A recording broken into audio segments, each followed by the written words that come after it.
নমস্কার। এই মুহূর্তে আমাদের সঙ্গে রয়েছেন বিজেপির সাংসদ অনন্ত মহারাজ।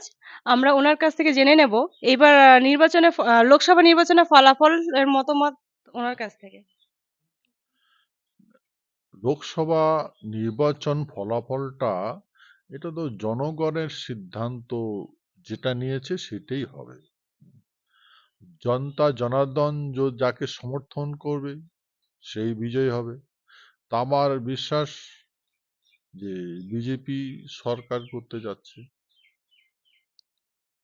আর আমি যেহেতু বিজেপির সংসদ, সেহেতু আমি অলওয়েজ বিজেপি। এখানে আবার দ্বিতীয় কি আছে? ঠিক আছে।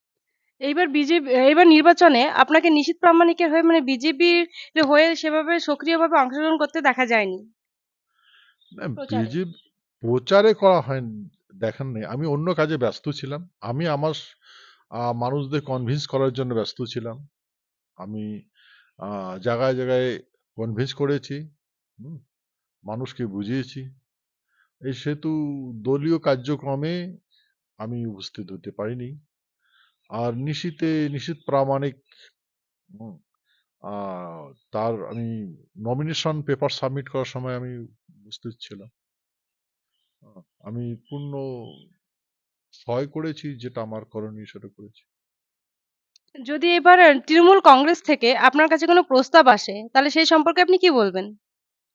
আমার আমার কাছে কি প্রস্তাব আসবে? আমি তো বিজেপির সংসদ, আমার কাছে কি প্রস্তাব আসবে?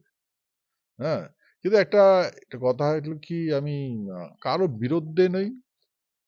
আমি কারো বিরুদ্ধে কোনো কমিটমেন্ট করতে চাই না, মানে কথা বলতে চাই না।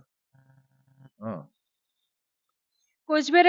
কোচবিহারকে নিয়ে যে আপনার আলাদা পৃথক রাজ্য করার দাবি, সেই দাবিতে কি আপনি অনড় আছেন নাকি এ সম্পর্কে আপনি কিছু বলতে চান? তার এই জন্য তো ভাই আমি কর্মরত। হুম, আর আমি মনে করি বাবা মা শিবচন্ডী আমাকে এই জন্যই পৃথিবীতে পাঠিয়েছে। আর আমি এতে কার্যরত আছি। আপনি আপনার দলের হয়ে কি বার্তা দিতে চান? আমার দল মানে গ্রেটার যে দলটা আছে, গ্রেটার কুচবিহার হ্যাঁ, পিপুলস পিপলস অ্যাসোসিয়েশন। অ্যাসোসিয়েশনের। হ্যাঁ, গ্রেটার কুচবিহার পিপুলস অ্যাসোসিয়েশন তো সক্রিয় আছে, তারা তো খুব জোরদার কাজ করছে।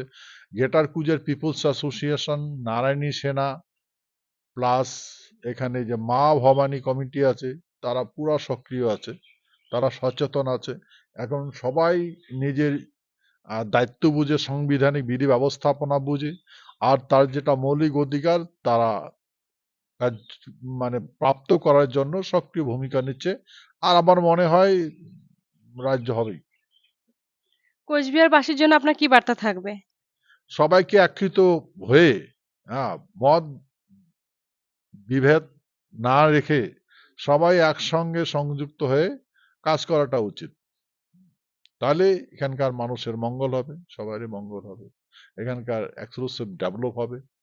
হ্যাঁ, ভারতবর্ষের সর্বশ্রেষ্ঠ আসনে স্থান পাবে বলে আমি মনে করি। ধন্যবাদ আমাদেরকে এতটা মূল্যবান সময় দেওয়ার জন্য মহারাজজিকে।